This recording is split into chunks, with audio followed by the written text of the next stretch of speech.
Hello नमस्कार, मी योगिता स्वागत करते तुमचं माझ्या चॅनलवरती. आजचा दिवस तुम्हाला शुभ जावं, तुमच्या मनातील सर्व इच्छा पूर्ण हो हीच स्वामीचरणी प्रार्थना. तर आता हा व्हिडिओ आहे एकादशीचा. तर व्हिडिओ थोडे लेटच येतील बरं का, सॉरी. तर आता एकादशीच्या दिवशी ना आमच्या गावात दिंडी जी आहे ती कोटमगावला म्हणजे जात असते. तिथं पंढरपूर असं म्हटलं जातं, जे कोटमगावला विठ्ठलाचं मंदिर आहे तिथं. तर मी पण अजून गेलेली नाही आहे, जायचं होतं तर पण काही कारणास्तव जाऊ नाही शकले. तर व्हिडिओ शेवटपर्यंत बघा, ते कारण तुम्हाला नक्कीच समजेल. तर इथे ना साबुदाण्याच्या खिचडीसाठी बटाटे जे आहे ते टाकले होते उकडायला, आणि इथं बघू शकता त्यांना फरची पुसायची होती मला, आणि उंबरठा पण करायचं होतं. तर आता केस वगैरे बांधायचे होते, पण ते ओले होते. म्हटलं आपल्याला बाहेर जायचं आहे तोपर्यंत सुकले पाहिजे, पण बाहेर तर काही जाणं झालं नाही. आणि असं उपवास वगैरे असला आणि व्यवस्थित असं पुसलं तर ओके, म्हणजे बरं वाटतं. तर असं म्हणतात की एकादशीला केस धुवू नाही, पण मी धुतले.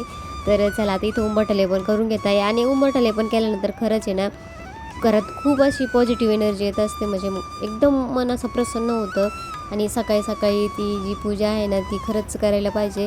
तर इथं तर तुम्हाला उंबरठा पण करायचं असेल तर गुरुवारी किंवा काही उपवास असेल, म्हणजे आपल्या मनावरती असतं. आता वार तर सर्व शुभच असतात बरं का, पण असं म्हटलं जातं की उपवास असेल किंवा एकादशी असे जे वार असतील तेव्हा केलं तर चांगलंच असतं. तर यामध्ये ना जे थोडंसं राहिलेलं होतं लेपनाचं, तेच मी हळद आणि जे मिश्रण होतं ते इथं छान असं करून घेतलेलं आहे. आणि जेव्हा तुम्ही दारासमोर आपल्याला आता सडा सारवण करायला फरची असल्यामुळे करता येत नसेल, तर अशा पद्धतीने इथं जर केलं ना तर खरंच अजूनच प्रसन्न वाटतं. तर इथे ना आपल्याला गोमूत्र घ्यायचं आहे, गुलाबजल घ्यायचं आहे. तुमच्या पद्धतीने तुमच्याकडे काय असेल ते अवेलेबल, पण कोणताही कार्य करण्यामागे श्रद्धा महत्त्वाची असते. तर इथेही मी करून घेतलं होतं. आणि इथं छान छोटीशीच रांगोळी काढली होती बरं का. आज म्हणजे रांगोळी काढायला काय एवढा वेळ नव्हता. आणि मग बघू शकता तुम्ही इथं आहे ना, जे बाहेर आहे तेही मी लेपन करून घेतलं. आता उंबऱ्यावरती ना जे लेपन केलं होतं ते सुकलं होतं, तर तिथं मस्त अशी रांगोळी काढून घेतली. आणि रांगोळी काढल्यानंतर तिथे ना मस्त असा दिवा लावला होता, पूजा केली होती. आणि एकादशीच्या दिवशी ना म्हणजे पटपट पटपट दिवस जातो बरं का. जरी आपल्याला खिचडी करायची असली तरी या दिवशी काय करावं आणि काय नाही करावं असं होऊन जातं. तर मस्त अशी सकाळी सकाळी रांगोळी काढली होती. आणि आता आपल्याला आहे ना विठुरायाची जी मूर्त आहे, आता आपल्याला जरी पंढरपूरला जाणं झालं नाही तर घरात मूर्त असेल तर त्याची आपल्या पद्धतीने होईल तेवढी, म्हणजे एकदम साध्या पद्धतीने मी पूजा केली होती. तर तुम्ही कशा पद्धतीने पूजा केली ते मला कमेंट करून सांगा.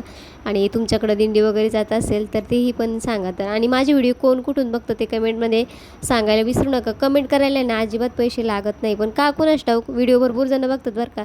नातेवाईक बघतात, पाहुणे बघतात, आणि अजून भावकीतलेही बरेच जण बघतात, पण कमेंट मात्र काय कोणी करीत नाही. किंवा जे चुकत असेल तरी सांगितलं तरी हरकत नाही. आणि म्हणजे तुम्हाला व्हिडिओ आवडत नसेल किंवा असेल ते मला सांगत चला.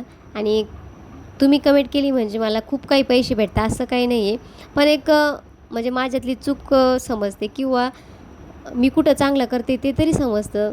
पण जाऊ द्या, आता प्रत्येक वेळेस सांगण्यात काही अर्थ नाही. तर इथे ना छान अशी पूजा करून घेतली होती. तर आता पंचामृत पाहिजे, पण माझ्याकडं काही नव्हतं. तर बऱ्यापैकी ना जे जे होतं त्यातच मी पूजा जी आहे ती करून घेतली होती. तर आता पूजा झाल्यानंतर आहे ना आपल्याला जे आहे ते फराळाचं पण करायचं होतं. तर म्हटलं चला. आणि आता इथं आमचं म्हणत असाल तुम्ही, देवघर नाही आहे काही नाही, तर देवघर पण आहे बरं का. पण ते ना देव वगैरे दुसऱ्या घरात आहे. इथं फक्त साधीशीच एक फोटो वगैरे आहे, म्हणजे चालू चालू पूजा होते. बाकीचे देव टाक वगैरे असतात ना, म्हणजे आपल्या देवाचे ते सर्व त्या देवाऱ्यातच असतात. तर इथे ना छान अशी पूजा करून घेतली. तुळशीची जे आहे ती म्हणजे ना एकादशी दिवशी असं म्हणतात की तुळशी जी आहे ती, म्हणजे तुळशीची पानं वगैरे असतील ते विठ्ठलाला वाहिले पाहिजे.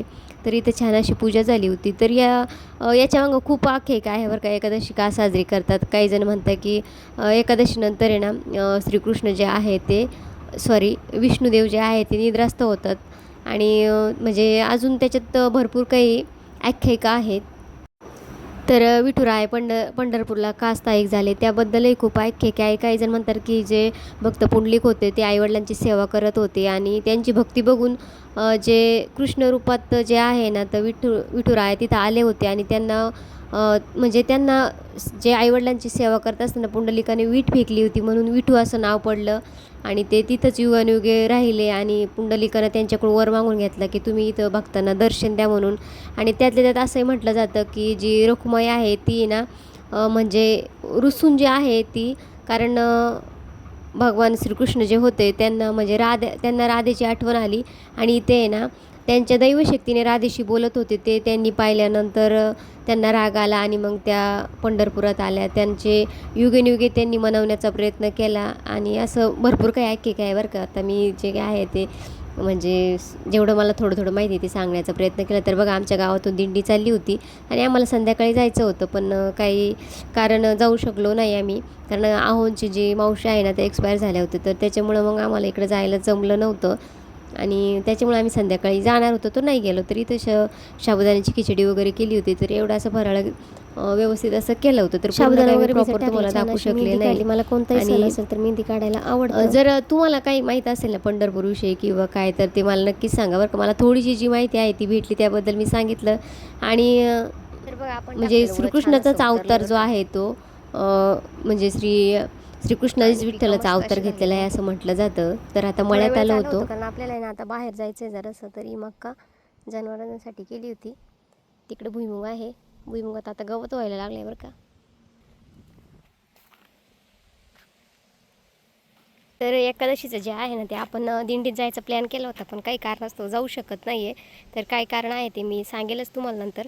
तर शेतात म्हणजे मळ्यात आलो होतो गाईला खायला वगैरे टाकायला. जे आहे ते पण दाखवून देऊ. पावसाचं म्हणजे आता ऊन पडलं आहे, पाऊस काय नाही आहे.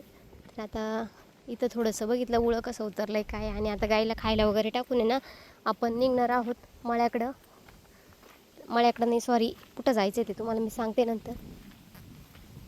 आता हिला पण खायला टाकलंय, ती बघू राहिली. ही आपली रखुमाई. म्हणूनच आपल्याला पंढरपूर दर्शन झालेलं आहे असं समजलं तरी काही हरकत नाही. तर चला.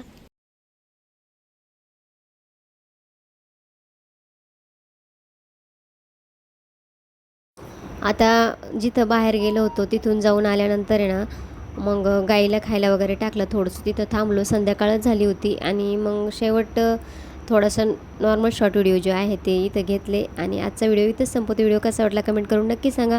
व्हिडिओ आवडल्यास लाईक शेअर सबस्क्राईब करायला अजिबात विसरू नका. व्हिडिओ बघितल्याबद्दल धन्यवाद. जय जिजाऊ, जय शिवराय.